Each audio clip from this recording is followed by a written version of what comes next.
Buenas tardes, en la sesión de hoy vamos a ver la fisiopatología de la enfermedad hipertensiva sistémica.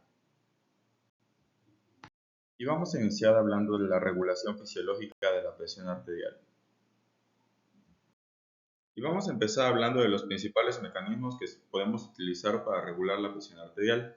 Estos los podemos clasificar en dos, en aquellos que se utilizan a corto y mediano plazo y aquellos que se utilizan a largo plazo. Estos primeros, los de corto y mediano plazo, nos servirán para corregir algún desequilibrio en agudo, alguna alteración en agudo que tenga el paciente lo va a poder corregir, pero no la va a poder mantener durante mucho tiempo. O si la mantiene puede ser perjudicial para el organismo. Los de largo plazo, por el contrario, se van a poder utilizar para controlar la presión, como su nombre lo dice, a largo plazo. Tiene un efecto muchísimo más potente a la hora de controlar la presión arterial a lo largo del tiempo. Los de corto plazo, pues principalmente van a ser neurohormonales, una parte del componente neurológico y otra parte del componente humoral. En particular podemos identificar en el componente neurológico un componente central, incluido por centros vasomotores que se encuentran a lo largo de la formación reticular del bulbo raquídeo y del puente. También podemos identificar un componente periférico a través del sistema nervioso autónomo que va a responder a diversos vasoreceptores y osmoreceptores. Y también podemos identificar algunos reguladores, eso sería el componente neuronal, ¿no? El neurológico. Y también podemos identificar algunos reguladores de índole hormonal, como puede ser la participación del sistema renina-angiotensina-aldosterona y de la hormona antidiurética. Estos serían los de corto y mediano plazo. Nuevamente nos van a servir cuando un paciente, por ejemplo, haya perdido una cantidad de sangre o haya bajado la presión arterial y necesitemos mantenerla para perfundir. Cuando, por ejemplo, un paciente se encuentre deshidratado, vómitos, muchas diarreas, disminuya inmediatamente la presión arterial y se tenga que regular o se tenga que estabilizar. Entonces, para eventos agudos, para mejorar la supervivencia en lo agudo, estos son muy útiles. Y vamos a ver por qué a largo plazo no necesariamente van a ser los mejores. Por otro lado tenemos estos otros mecanismos que son los a largo plazo. Estos mecanismos se especializan nuevamente en regular la presión arterial, es decir, pequeños cambios en los parámetros de estos mecanismos van a producir modificaciones bastante grandes a lo largo plazo en la presión arterial. Y son principalmente dos, la natriuresis por presión y la diuresis por presión, aunque generalmente estas dos van de la mano. Empezando con los reguladores al corto plazo, vamos a hablar de los neurológicos, en particular del sistema nervioso central. Y vamos a ver cómo el sistema nervioso central puede regular la presión arterial a través de los llamados centros vasomotores, núcleos vasomotores, algunas bibliografías le dicen núcleos cardiovasculares. Estos núcleos son determinados somas de neuronas, son algunos cuerpos neuronales que están dispersos a lo largo de la formación reticular del tallo encefálico, específicamente a nivel del puente en su tercio inferior, el puente encefálico y del bulbo raquídeo.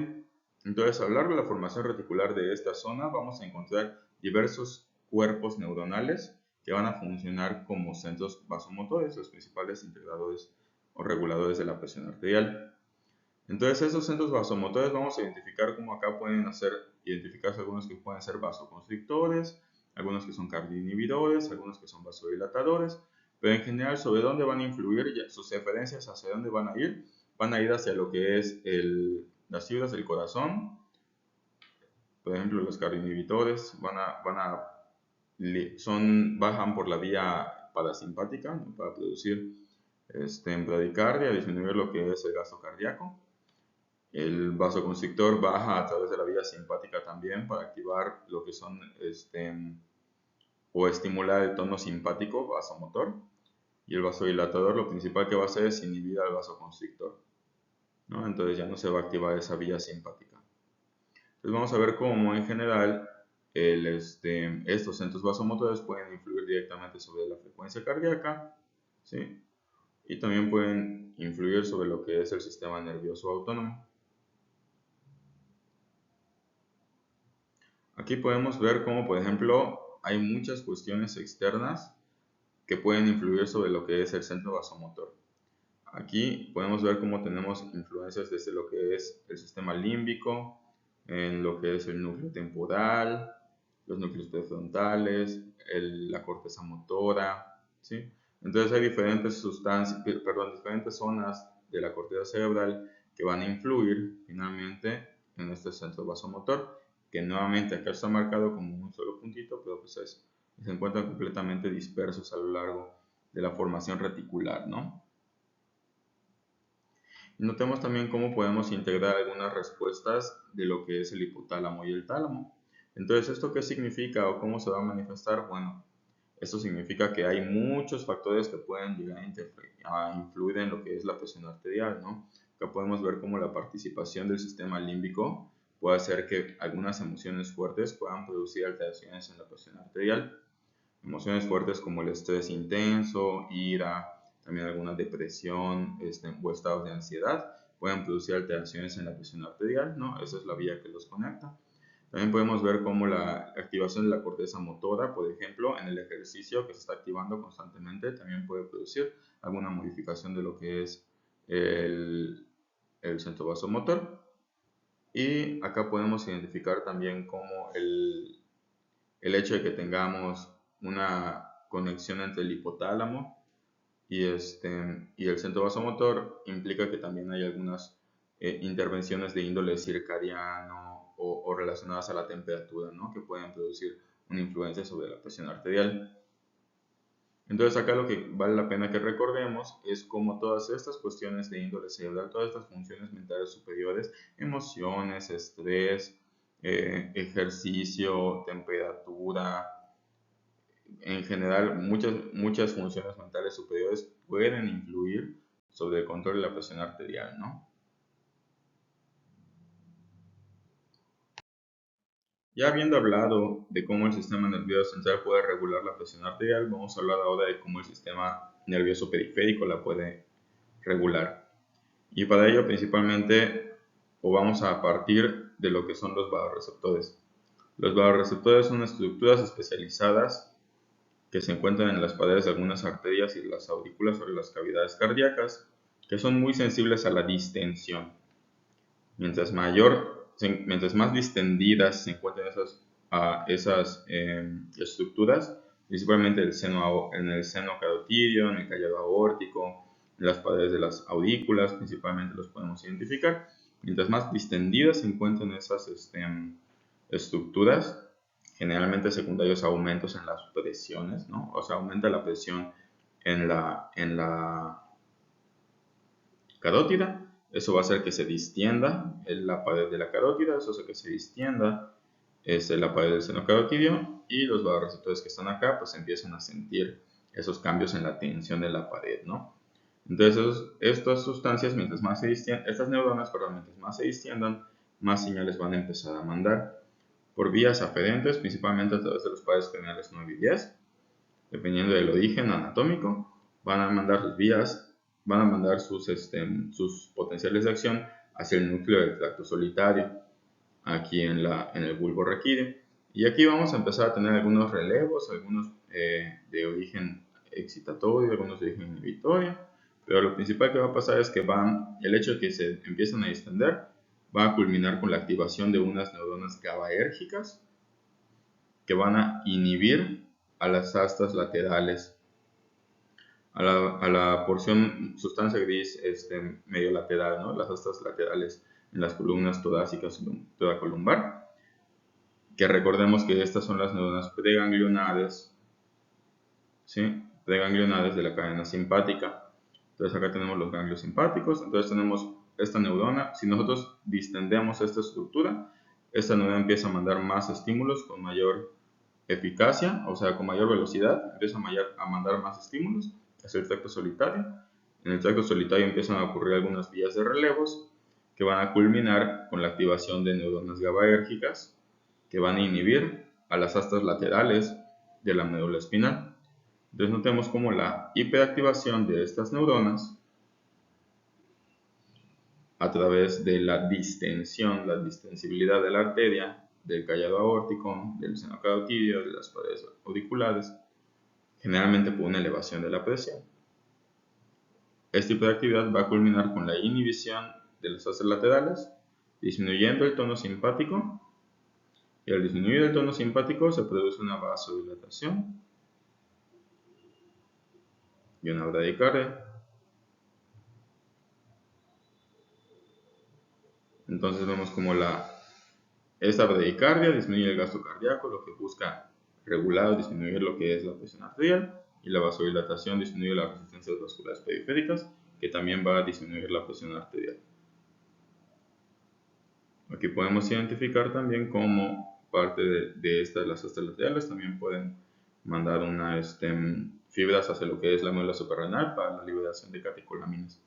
Entonces acá establecemos cómo estos vasoreceptores, al momento de sensar o identificar cambios en la presión arterial, aumentan o disminuyen dependiendo de qué es lo que pasa, sus potenciales de acción, sus velocidades de despolarización, y eso va a hacer que aumente o disminuya, al revés, que disminuya o aumenta el tono simpático, ¿no? Cuando hay elevación de la presión arterial, es decir, el seno carotidio piensa o siente que hay mucha distensión en la pared de la carótida y del callodo aórtico.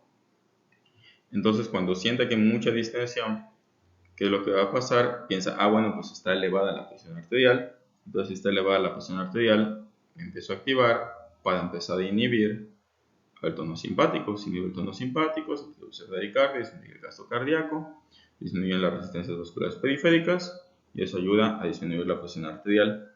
Por el contrario, si nos cortamos, nos estamos desangrando, esta disminución súbita del volumen va a hacer que disminuya la presión arterial, los vasoreceptores ya no se van a activar tanto,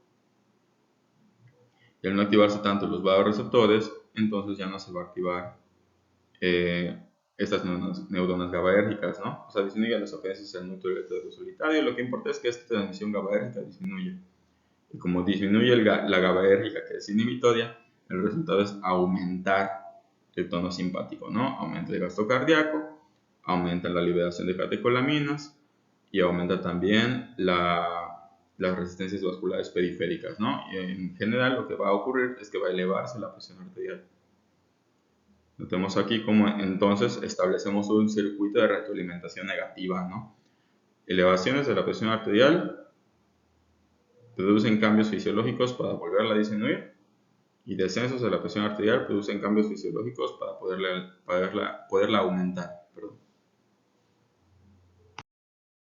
Aquí tenemos un diagrama que ejemplifica cómo los vasoreceptores, en este caso en el seno carotidio, viajan o llevan sus potenciales de acción a través del nervio glosofaríngeo.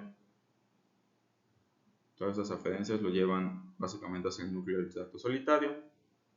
Allí en el núcleo del tracto solitario va a producir esta respuesta integradora que ya habíamos comentado. También se va a integrar en conjunto con las que habíamos comentado el sistema nervioso central, ¿no? De las funciones mentales superiores. Se va a integrar junto con esos episodios de estrés, con la integración de la temperatura que tuvo el hipotálamo, con algunas memorias o estados de ansiedad de la corteza cerebral, prefrontal, emociones fuertes del sistema límbico. Con todo eso se va a integrar y se va a producir una eferencia, ¿no? Una respuesta efectora. Y habíamos comentado que esta respuesta efectora generalmente se va a dar a través del sistema nervioso simpático, ¿no? Modificando el tono vasomotor o la inervación simpática directa del corazón. También podemos tener modificación directa del sistema nervioso parasimpático. Solamente hay que tener en cuenta que los vasos sanguíneos no tienen inervación parasimpática. Entonces vamos a recapitular, ¿no? O sea, si nosotros tenemos una condición, supongamos una hemorragia, que habíamos comentado, los vasoreceptores detectan la hipovolemia. En el caso de los vasoreceptores ya no se activan tanto, ¿sí? Entonces esto va a ser, dice, bueno, ya no se activa tanto el vasoreceptor, ¿qué es lo que va a ocurrir al final? Tenemos que aumentar el tono vasomotor, ¿no? Entonces se va a activar el centro vasomotor, va a producir vasoconstricción, activar, por ejemplo, las astas intermedias, va a aumentar la activación de las astas intermedias en la cadena torácica, en la sustancia gris de la médula espinal a nivel torácico, y eso va a producir la activación simpática vasomotora, ¿no? Producir una vasoconstricción generalizada. En el corazón también se va a activar el sistema nervioso simpático para producir taquicardia. Entonces notemos cómo la inervación, la respuesta simpática va a influir en todos los vasos sanguíneos produciendo vasoconstricción y en el corazón produciendo taquicardia. En este caso era un paciente que tuvo, por ejemplo, una hemorragia, un estado de deshidratación, algo hizo que baje la presión por aquí y eso fue lo que identificaron los vasoreceptores. Si tenemos lo opuesto, si tenemos un aumento en la presión arterial, tal vez el paciente tomó mucha agua con sal o le pasaron cantidades astronómicamente altas de solución salina por la vena, algo pasó, que hay un exceso de agua en el compartimento endovascular, ¿no? Entonces, ¿qué es lo que va a pasar? Bueno, los vasoreceptores van a decir, está muy distendida la pared del vaso sanguíneo. Esto lo que va a hacer es que va nuevamente al integrarse con otros factores como emociones, estrés, recuerdos de la corteza cerebral, todo lo que ya habíamos comentado. Al integrarse con eso se va a producir una respuesta efectora, ¿sí? En este caso la respuesta efectora va a tener dos componentes. Como tenemos una elevación de la presión arterial por los vasoreceptores, al integrarse con los núcleos del sistema nervioso central, se van a producir dos cuestiones principalmente. La primera es la inhibición, como ya habíamos visto en la vía anterior, la inhibición de las astas laterales de la médula espinal, esas astas simpáticas, ¿no? La columna lateral intermedial. Entonces, la inhibición de todo eso va a hacer que disminuya el tono simpático, lo que va a producir una vasodilatación. La disminución del tono simpático en el corazón también va a producir bradicardia, disminución del inotropismo. Entonces vamos a ver cómo la modificación, en este caso la disminución de la estimulación simpática, produce vasodilatación y también disminuye el inotropismo y el cronotropismo. También disminuye el gasto cardíaco. Esto es respecto a la inervación simpática. Hay que tener en cuenta que el centro vasomotor también puede tener una respuesta parasimpática, pero esto normalmente solo por regla general, solamente va a afectar el corazón. Para fines prácticos, los vasos sanguíneos no tienen inervación parasimpática. Es decir, lo principal que va a modular a los vasos sanguíneos es qué tan activados están esas astas laterales, ¿no?, de la médula espinal, estas astas que están acá. Si están muy activadas, bueno, pues entonces vamos a tener mucha inervación simpática y mucha vasoconstricción. Y si están poco activadas, entonces no vamos a tener inervación simpática y tampoco vamos a tener vasoconstricción. Ahora, el sistema nervioso parasimpático también puede intervenir, pero principalmente va a intervenir a través del gasto cardíaco. Y es de manera opuesta a lo que es el sistema simpático. Si ya habíamos visto que los vasoreceptores, o sea, en una hemorragia, por ejemplo, los vasoreceptores producen una activación del sistema simpático, ¿sí? Hemorragia, baja la presión, ¿sí? Lo detectan los vasoreceptores, se produce la respuesta, está la presión baja, hay que aumentarla, produce vasoconstricción y aumento del gasto cardíaco por el sistema simpático. Bueno, pues el sistema parasimpático va a ser lo opuesto, ¿no? Si tenemos un aumento en la estimulación simpática, vamos a tener una disminución en la estimulación parasimpática del corazón. Ese nervio vago ya no va a sacar tanta acetilcolina hacia el corazón, ¿sí? Se va a inhibir el nervio vago. Entonces, esos efectos bradicardizantes y dromotrópicos negativos se pierden, todos esos que hace la estimulación de la acetilcolina en el corazón, ¿no? Notemos cómo no hay ni un solo efecto del sistema parasimpático en los vasos sanguíneos. Es exclusivo del sistema nervioso simpático.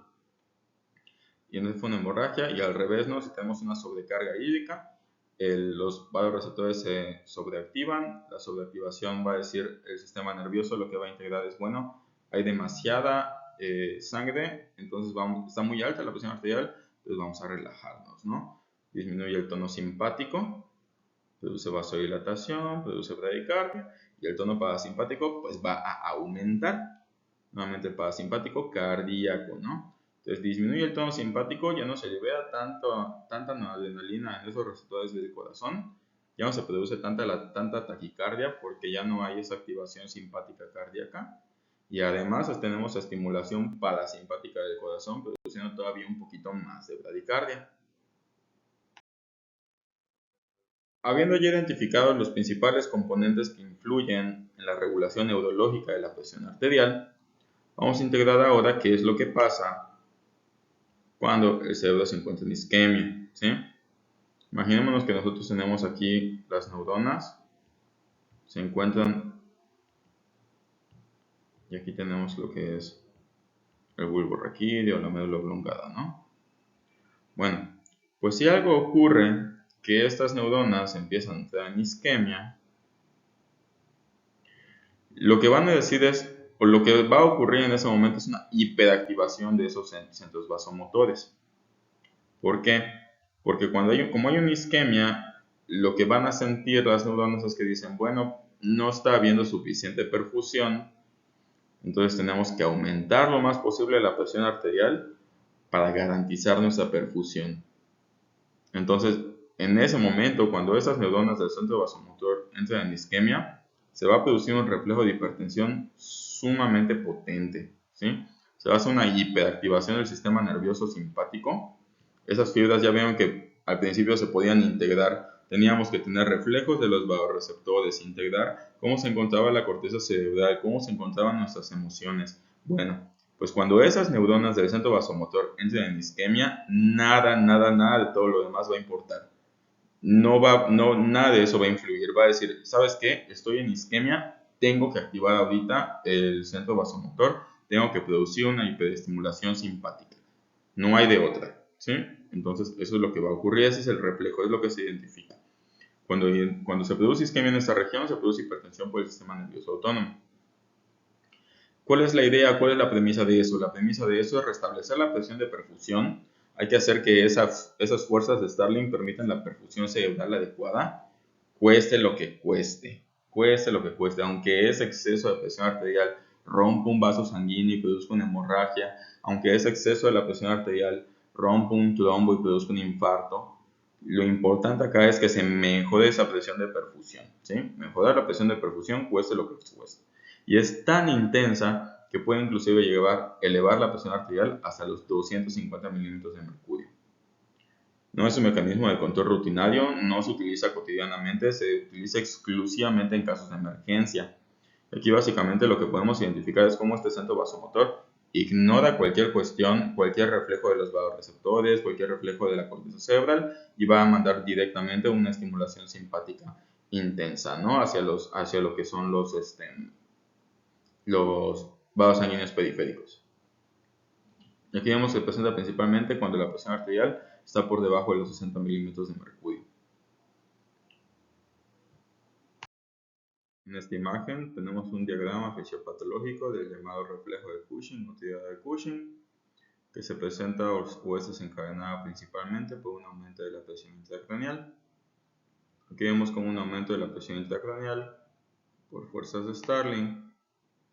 Ese aumento de la presión intracraneal puede ser por una hemorragia, ¿no? Un hematoma que se está acumulando ahí, tal vez edema del cerebro que está produciendo ese aumento de la presión. Pues bueno, si recordamos de las fuerzas de Starling, el aumento de la presión intracraneal implica que aumente la presión hidrostática intersticial, ¿sí? Lo que favorece la perfusión hacia adentro del capilar, ¿no? Evita la salida del plasma hacia el exterior. Entonces, como tenemos una disminución de la perfusión, en el instante en el que la presión intracraneal le gane a la presión hidrostática, es decir, que la presión de filtración neta se vuelva a cero, pues ¿qué es lo que va a pasar? Ya no va a poder difundir nada de oxígeno hacia esos glías, hacia esas somas neuronales, ya no va a poder recibir oxígeno, ya va a tener flujo y por ende vamos a establecer un mecanismo de isquemia, ¿no? Es lo que habíamos comentado. Entonces esos centros vasomotores van a decir, no, yo no me puedo quedar sin mi oxígeno, yo necesito mi oxígeno, cueste lo que cueste. Entonces, boom, vamos a elevar la presión arterial por todos lados. Todos los vasos que se puedan contraer, que se contraigan, corazón empieza a trabajar, empieza a dispararle, dale, muévete, ¿no? Entonces se empieza a elevar la presión arterial, ¿sí? Y conforme se empieza a elevar la presión arterial, ¿qué va a pasar? Bueno, los vasoreceptores a nivel del callado aórtico y del seno carotidio van a empezar a identificar esta elevación de la presión arterial.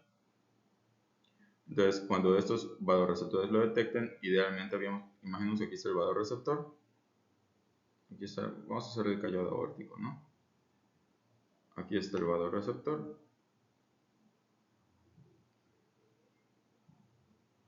Y recordemos que va a mandar, ¿no?, su aferencia hacia el tracto solitario. Entonces, normalmente, ¿qué es lo que pasaría? Llega al tracto solitario, y ahí se integra, estamos en hipertensión, ¿no? Y ahí se integra la cuestión de las GABAérgicas, las astas laterales, y dice, bueno, pues estamos en un estado hipertensivo, entonces hay que producir una vasodilatación, ¿no? Hay que inhibir lo que es la estimulación simpática. Y acá saldría una inhibición hacia las astas laterales, lo que saldría un estímulo inhibitorio. Pero ya vimos que los centros vasomotores, aquí sería el tracto solitario, sería por acá. Pero ya vimos que los centros vasomotores están en isquemia, y como están en isquemia, les vale, ¿no? O sea, no pueden mandar esa señal inhibitoria, no. Vamos a mandar nuestra señal excitatoria, y también podemos inhibir la inhibitoria también, ¿no? Entonces, se mantiene esa señal excitatoria que manda los centros vasomotores, va a hacer que se mantenga lo que es la presión arterial. El único en donde no va a poder intervenir, pues va a ser en los reflejos de índole parasimpático. Entonces, como ya tenemos la activación simpática a todo lo que da, ¿sí? Y estos vasoreceptores pues no van a poder producir su efecto en la inhibición simpática, solamente van a poder producir su efecto, sería inhibición simpática, en la activación parasimpática. Activación, vamos a poner acá, sistema nervioso parasimpático, ¿no? Entonces ya vimos que una inhibición simpática, que sería en este caso de la hipertensión, sería una inhibición simpática, se acompaña de una estimulación parasimpática.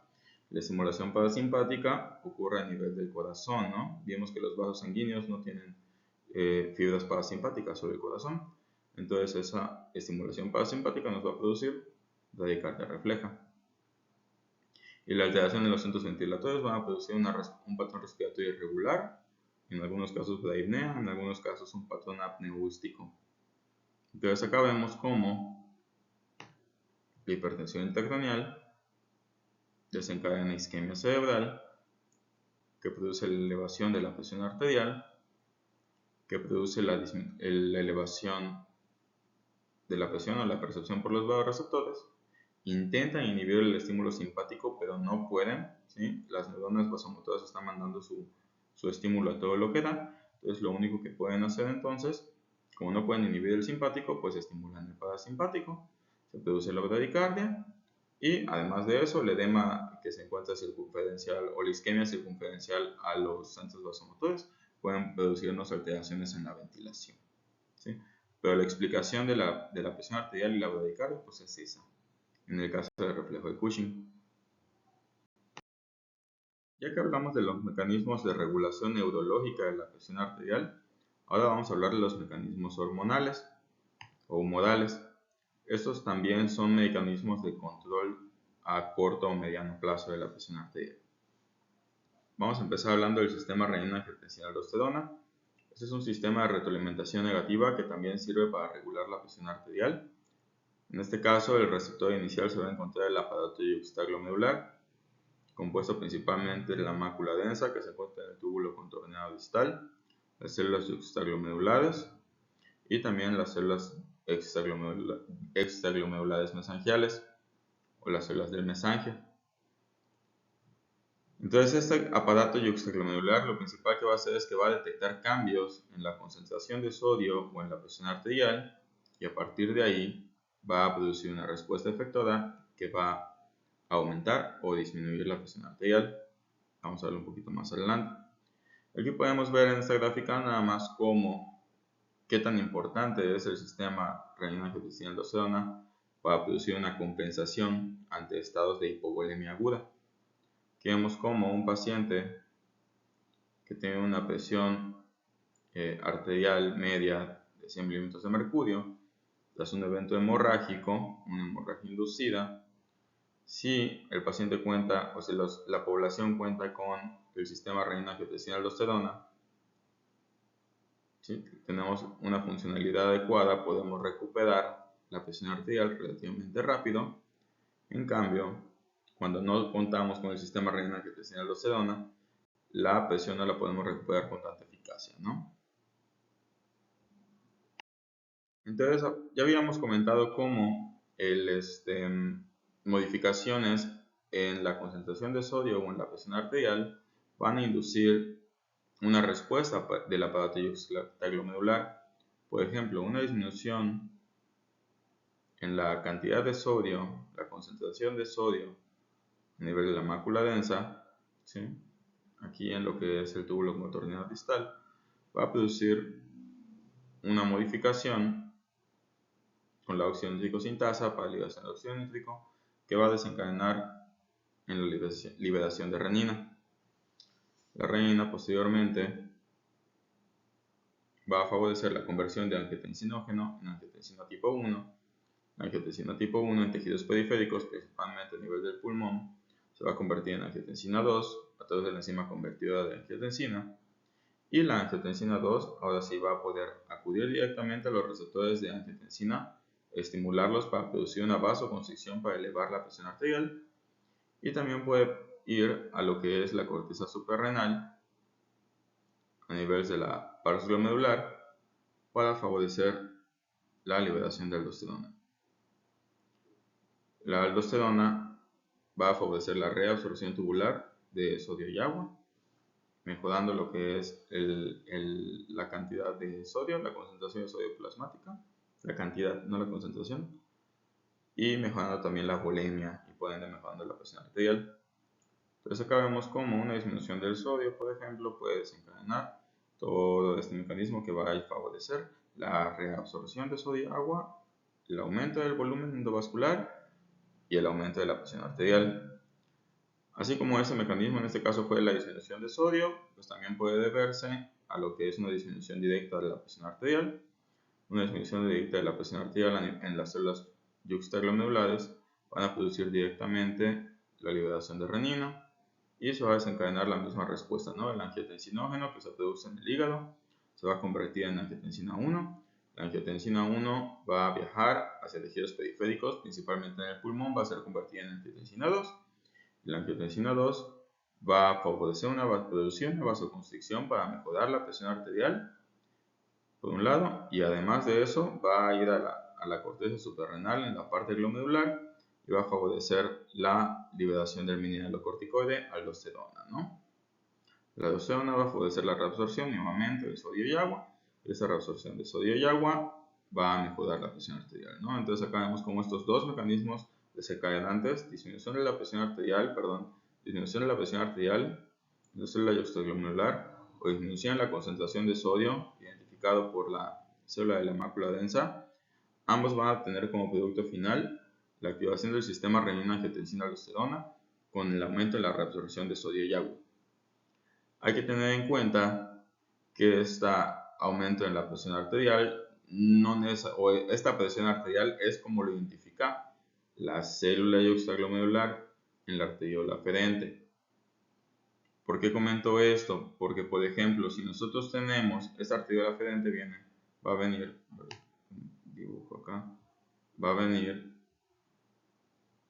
de una arteria arqueada, que viene de una arteria interlobular, de una red arterial, ¿no? A eso es a lo que voy, una red de arterias renales. Bueno, imaginemos que a nivel de la arteria renal, si nosotros tenemos una oclusión, una placa de ateroma, de tal manera que disminuye el flujo sanguíneo renal hacia toda la circulación, pues ¿qué va a pasar? La presión, como está obstruido el flujo, ya no entra tanta sangre hacia el sistema de las arterias renales, la presión en estas partes, en este sistema va a bajar, y aunque aquí estamos hablando de la arteria renal, puede ser que la arteria braquial, la arteria aorta estén funcionando bien, sin ningún problema, la presión se encuentre bien, pero ¿qué va a pasar? La mácula densa va a pensar que hay poca presión arterial, porque identifica un descenso, no sabe que no sabe que hay una obstrucción, una compresión extrínseca, solo detecta el descenso de la presión, piensa que hay un estado de hipovolemia y se activa el sistema renina-angiotensina-aldosterona, ¿no? Produciendo un patrón de hipertensión que se llama hipertensión renovascular. Entonces acá lo que quiero comentar es que el punto débil del aparato yuxtaglomerular es que depende de la presión con la que la sangre llega al riñón, ¿sí? Hay situaciones, pueden haber tumores que compriman la arteria renal, puede haber placas de ateroma, arteriosclerosis, algunos otros factores que impidan, que no permitan que la presión arterial a nivel renal se regule adecuadamente, y eso puede producirnos una alteración en el sistema renina-angiotensina-aldosterona.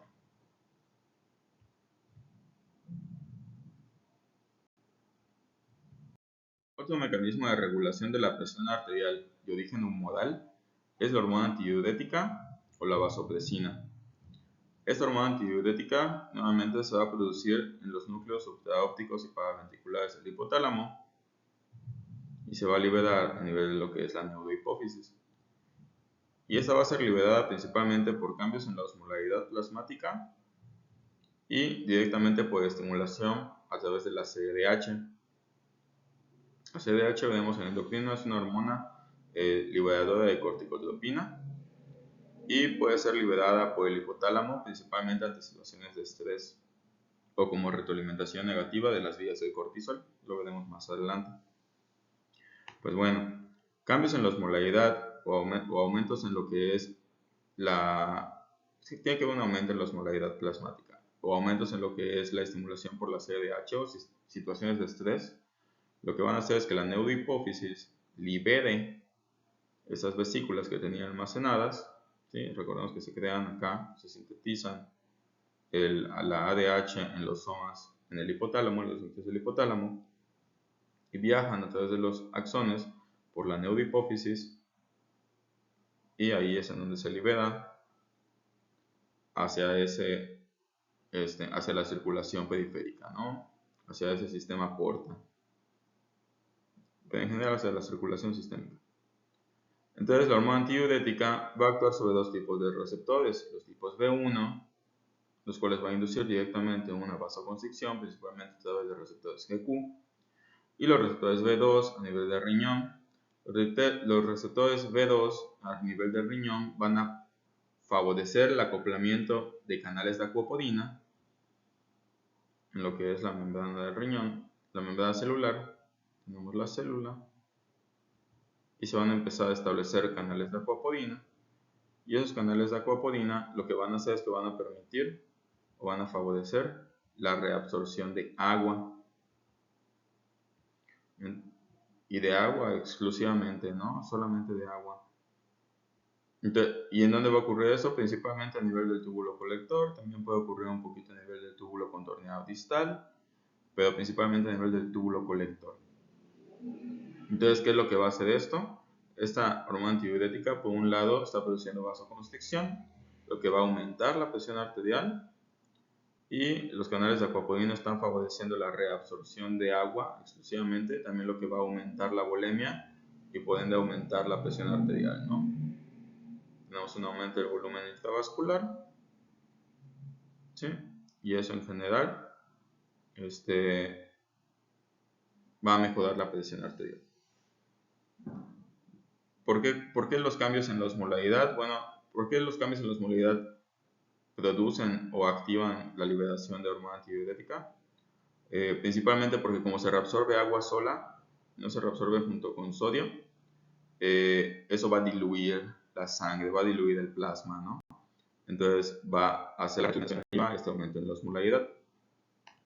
Si la sangre se encontraba más concentrada, al reabsorber solo agua, pues ya no se va a concentrar tanto, ¿no?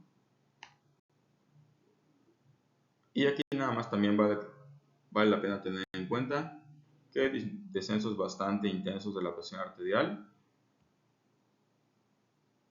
por activación directa de los vasoreceptores, también puede producirnos la liberación de ADH. Vamos a pasar ahora a los mecanismos de regulación de la presión a largo plazo. Y entre ellos vamos a encontrar principalmente la diuresis por presión y la natriuresis por presión. De aquí que vamos a partir, ¿no? Aquí tenemos una grafiquita de cómo conforme vamos modificando la presión arterial media en la arteria renal, va aumentando la cantidad de orina que se va produciendo, ¿no? De tal manera que mientras mayor sea la presión arterial, mayor orina va a producir el riñón.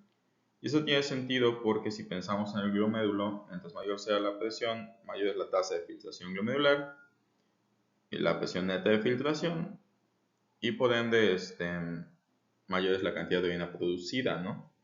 Siempre y cuando no hayan alteraciones en la ADH, el sistema renal angiotensina aldosterona que se opongan a esa alteración.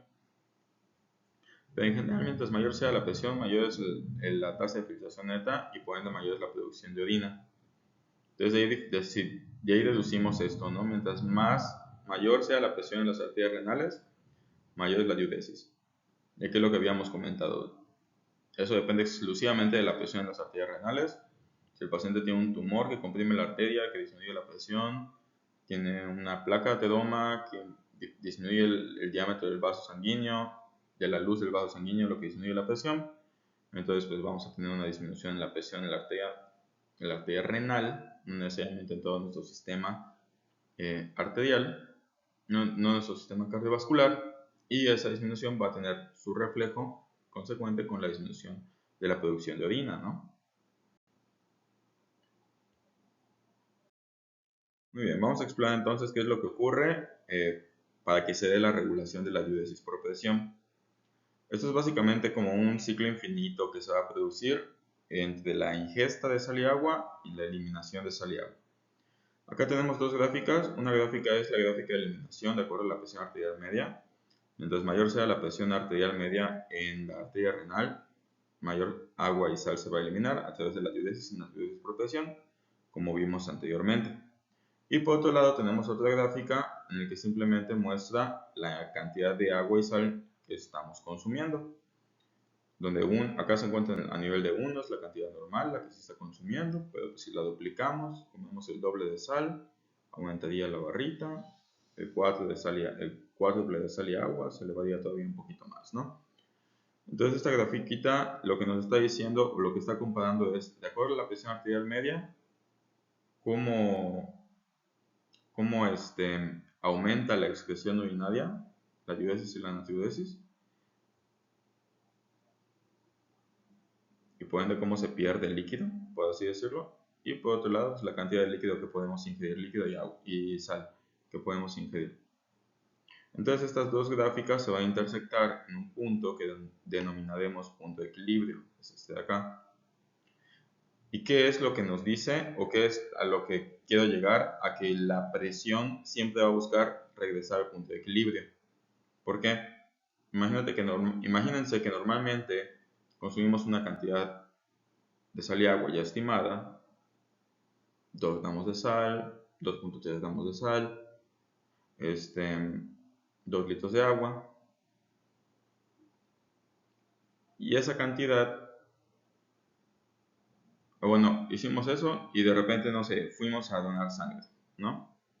Entonces, como fuimos a donar sangre, nuestra presión arterial media va a bajar, va a estar un poquito por debajo.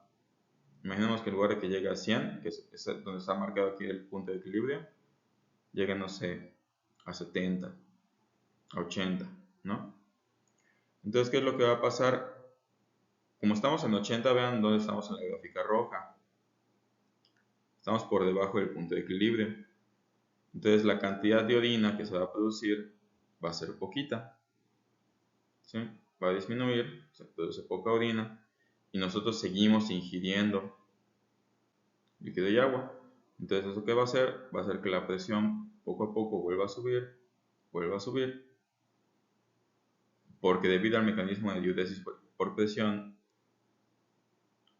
se está produciendo poquita orina, pero se está ingiriendo mucha sal y mucha agua, ¿no? Entonces, en general, lo que va a pasar es que va a ir aumentando el compartimiento endovascular, o sea, la cantidad de plasma. Eso va a ir aumentando la presión arterial media hasta que regresemos al punto de equilibrio, donde la cantidad de orina producida sea igual a la cantidad de sal ingerida, bueno, sal y agua ingeridas.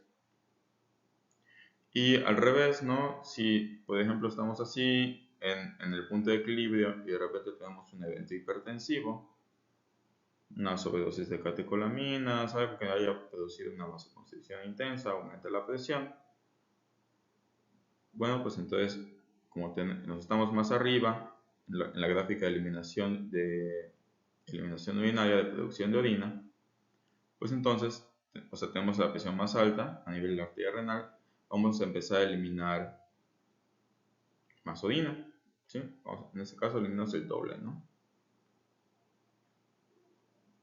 Pero ¿qué pasa? La cantidad de sal y agua que estamos consumiendo es baja, o sea, es menor a la cantidad de orina que se está produciendo.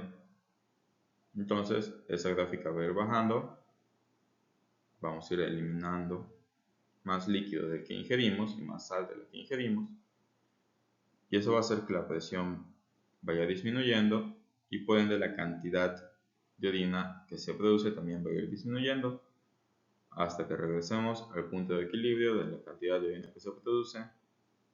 Es el equivalente de orina, de agua y sal que se elimina, es equivalente o es igual a la que se ingiere, ¿no?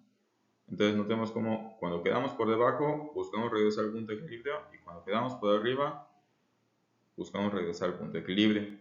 Y uno diría, bueno, si siempre vamos a llegar al punto de equilibrio, ¿por qué existen personas hipertensas, no? Porque si, independientemente de cómo aumente la presión arterial, siempre va a disminuir la cantidad de agua hasta llegar al punto de equilibrio? ¿Por qué existen personas hipertensas? Y eso es lo que vamos a ver a continuación. Entonces, para que podamos entender más o menos cómo se da esto de la hipertensión arterial, bueno, hay múltiples cuestiones, hay múltiples factores, ¿no? En cuanto a activación del sistema renina-angiotensina aldosterona, desequilibrios en la regulación neurohormonal, pero en general ya vimos que todos esos se van a fatigar o no van a tener tanta repercusión como este tan intenso que es la diuresis por presión, ¿no? La diuresis por presión ya vimos que siempre va a tender a regresar a lo que es el punto de equilibrio y ese punto de equilibrio se debería de mantener. Entonces, ¿qué va a pasar con las personas hipertensas? ¿Qué alteración va a ocurrir aquí? Tiene que ocurrir alguna de estas dos cuestiones. O la curva de eliminación se desplaza hacia la derecha, algo ocurre en el riñón, ¿sí? Puede ser que, ya habíamos comentado, ¿no? Este desplazamiento de 50 milímetros de mercurio, ¿qué podría ser, por ejemplo? Voy a dibujarlo, que tengamos una arteria aquí sana, que en el momento en el que llegue la presión al glomérulo sea de estos 100 milímetros de mercurio, y por otro lado tenemos una arteria con una placa de ateroma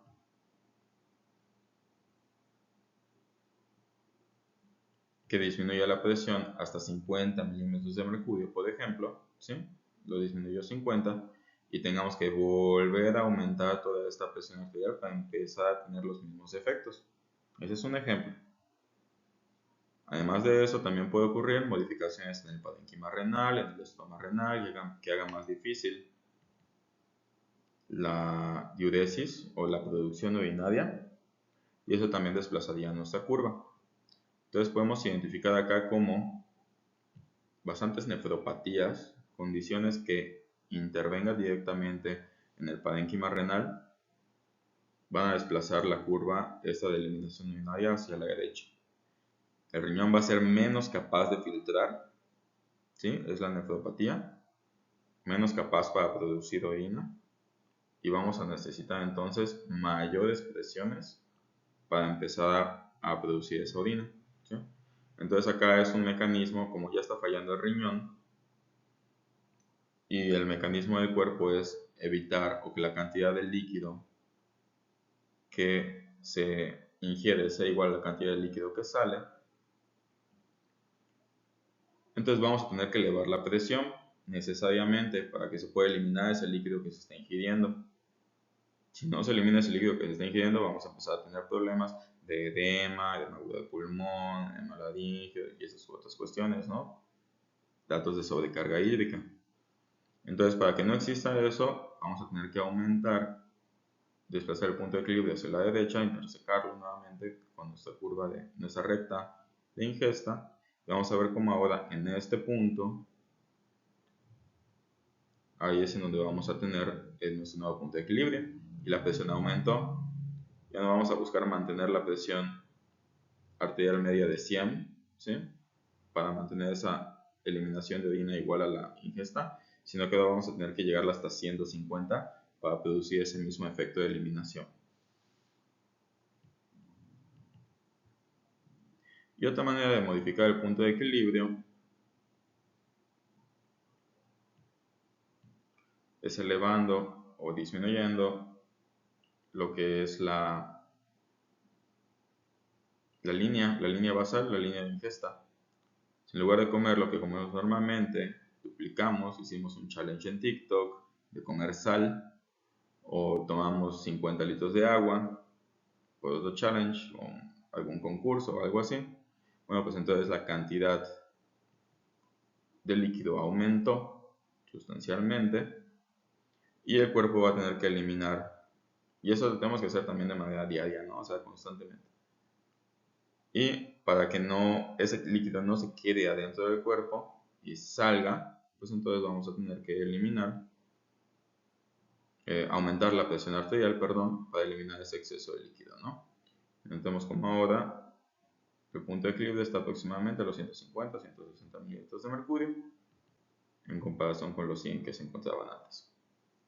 Entonces, aquí que podemos extraer nefropatías, ¿sí?, pueden hacer que aumente la presión arterial.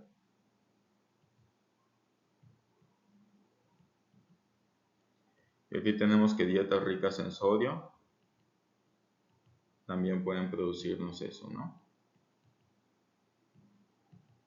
Dietas con sodio son los principales que podemos identificar. Y vale la pena mencionar nada más que estos cambios generalmente se dan como adaptaciones en agudo. Empieza a ocurrir, se empieza o sea, en agudo dentro de lo crónico, ¿no? Porque recordemos que estos principalmente son más potentes a largo plazo. Pero conforme empiezan a producirse estas adaptaciones, la curva de eliminación se puede modificar. Entonces, cambios crónicos, ya cuando tenemos una modificación en nuestro sistema basal o en nuestro metabolismo basal, con una activación del sistema renina-angiotensina-aldosterona, del sistema nervioso simpático, hace que la diuresis por presión se vuelva más eficiente. La curva se va a modificar, ya no va a tener este comportamiento, sino va a tener otra forma, ¿no? Entonces, notemos aquí como estos cambios, esta activación del sistema renina, inhibición en este caso del sistema renina-angiotensina-aldosterona de manera crónica, cambios directos en lo que es los niveles de prostaciclinas en las arteriolas aferentes. Todo esto va a hacer que la filtración se vuelva más eficiente y por ende no necesitamos tanto cambio en la presión arterial para eliminar sustancialmente ese exceso de agua, ¿no? Entonces acá vemos como esto es en agudo mientras está compensando, y una vez que existen los mecanismos compensatorios, la forma de la curva cambia, ya no necesitamos tanta elevación de la presión arterial para tener esta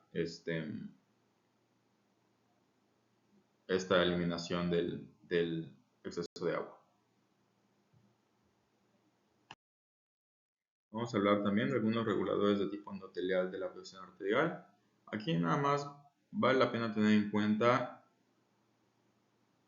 que existen algunas sustancias, ¿no?, como las prostaciclinas, que pueden producir vasodilatación, los tromboxanos, que pueden producir vasoconstricción, el óxido nítrico y algunas endotelinas.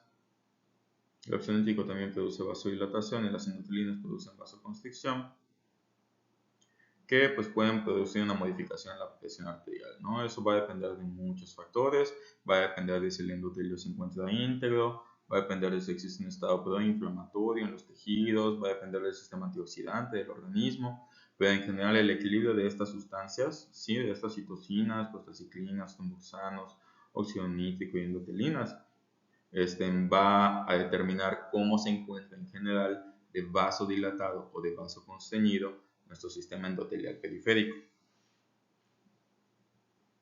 De tal manera que cuando hay exceso de sustancias vasoconstrictoras, hay un aumento en las resistencias periféricas, y el aumento en las resistencias periféricas conlleva un aumento de la presión arterial. Recordemos que presión arterial es igual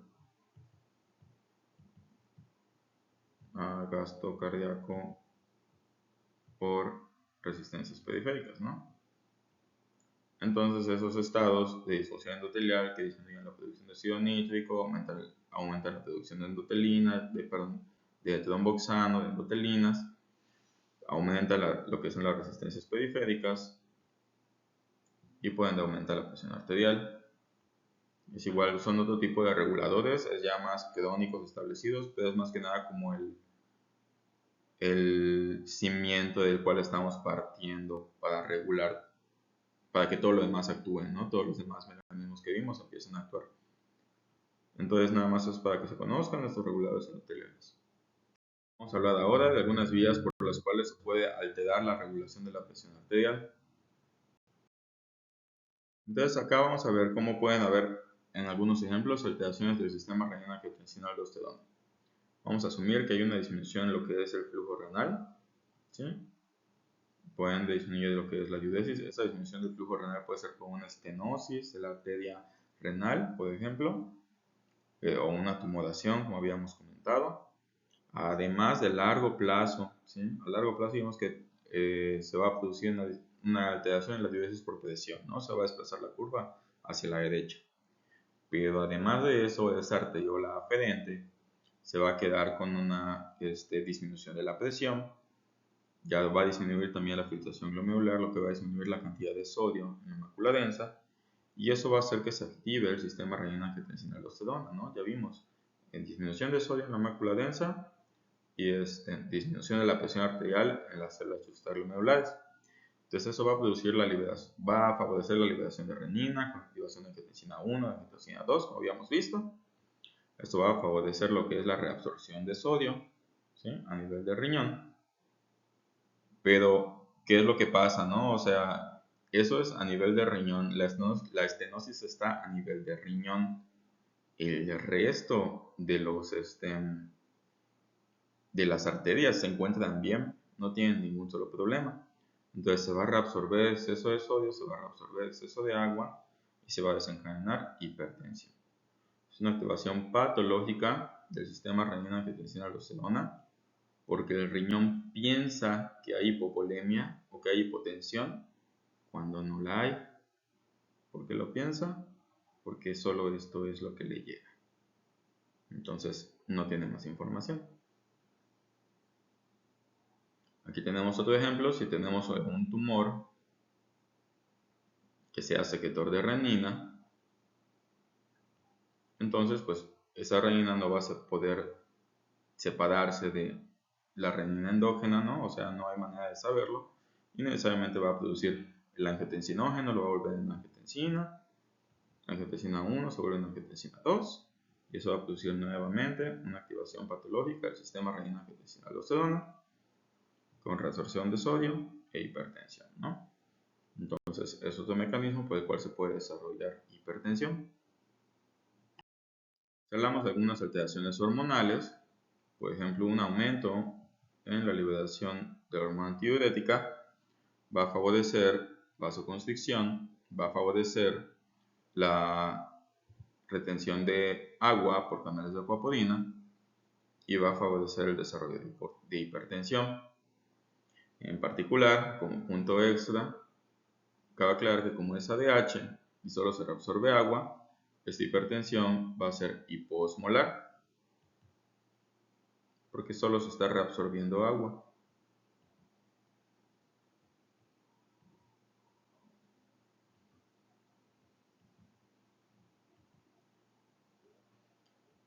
De hecho, esta clase de alteraciones principalmente las vamos a identificar en el síndrome de secreción inadecuada de hormona antidiurética.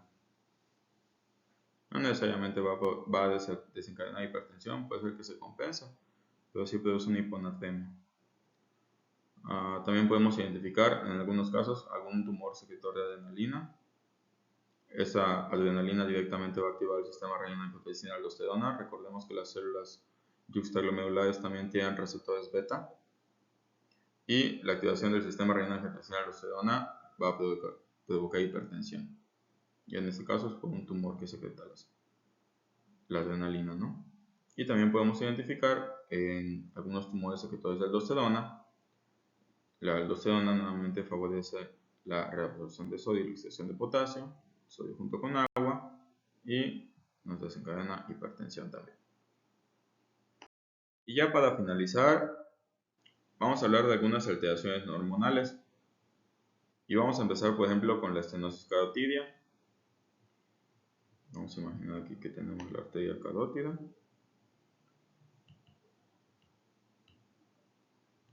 Y tenemos también una placa de ateroma que disminuye el flujo y por ende disminuye la presión después, ¿no? Disminuye el flujo y disminuye la presión. Y aquí tenemos a los vasoreceptores. Entonces, ¿qué va a pasar? Va a disminuir la presión arterial en esta parte de la carótida, donde están los vasoreceptores. Los vasoreceptores pues ya no está estirada la pared, se encuentra relajada, entonces están inhibidos. Y recordemos que hay una inhibición de las vías inhibitorias, entonces se produce una activación. Tenemos una activación simpática a nivel vascular y eso nos va a producir hipertensión. Entonces los pacientes, a pesar de que tenemos una disminución de la presión arterial a nivel de la carótida, que sí pudiese llegar a desencadenar síncope o desmayo, o sea, sí puede producir alguna alteración neurológica, depende mucho del grado de estenosis. Pero esta alteración de los vasoreceptores va a hacer que piensen que estamos en una hipotensión o que el resto de los tejidos está hipotenso cuando en realidad no lo está. Y por ende va a desencadenar la hipertensión, ¿no? En este caso la hipertensión va a tener el beneficio de que muy probablemente mejore la presión de perfusión cerebral, porque aquí pues ya está afectado el flujo, ¿no? Pero pues a expensas de que se eleve la presión en todo el cuerpo. Y acá estamos identificando también algunos como el daño endotelial, pacientes con obesidad, con síndrome metabólico que tienen estados preinflamatorios, que desarrollan daño endotelial o disfunción endotelial, entonces disminuye la producción de óxido nítrico, disminuye la producción de prostaglandinas, aumenta los niveles de tromboxano y en general se produce un estado de vasoconstricción.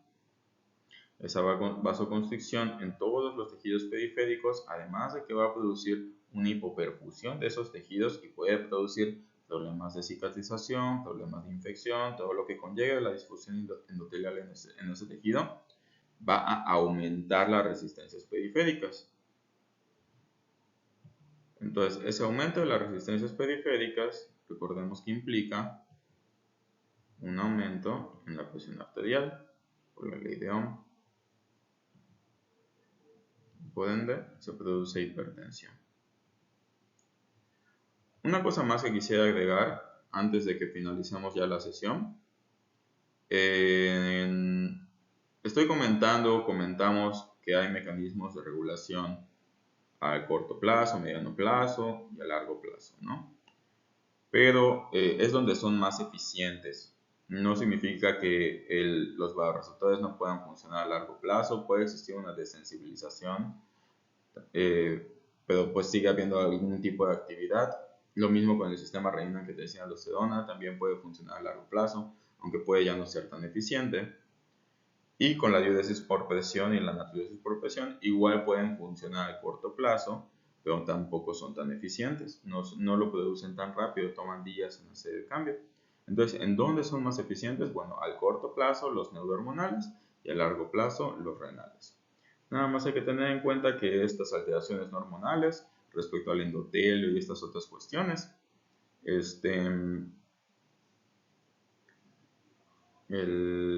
son como la base, son como el status quo del cual estamos partiendo, ¿no? O sea, van a fijar nuestras resistencias periféricas. Entonces, a partir de ahí es en donde vamos a poder responder con los vasoreceptores o con el sistema renina-angiotensina-aldosterona o con la tiroides por presión. De esa base partimos. Ya, con eso finalizamos la sesión de hoy.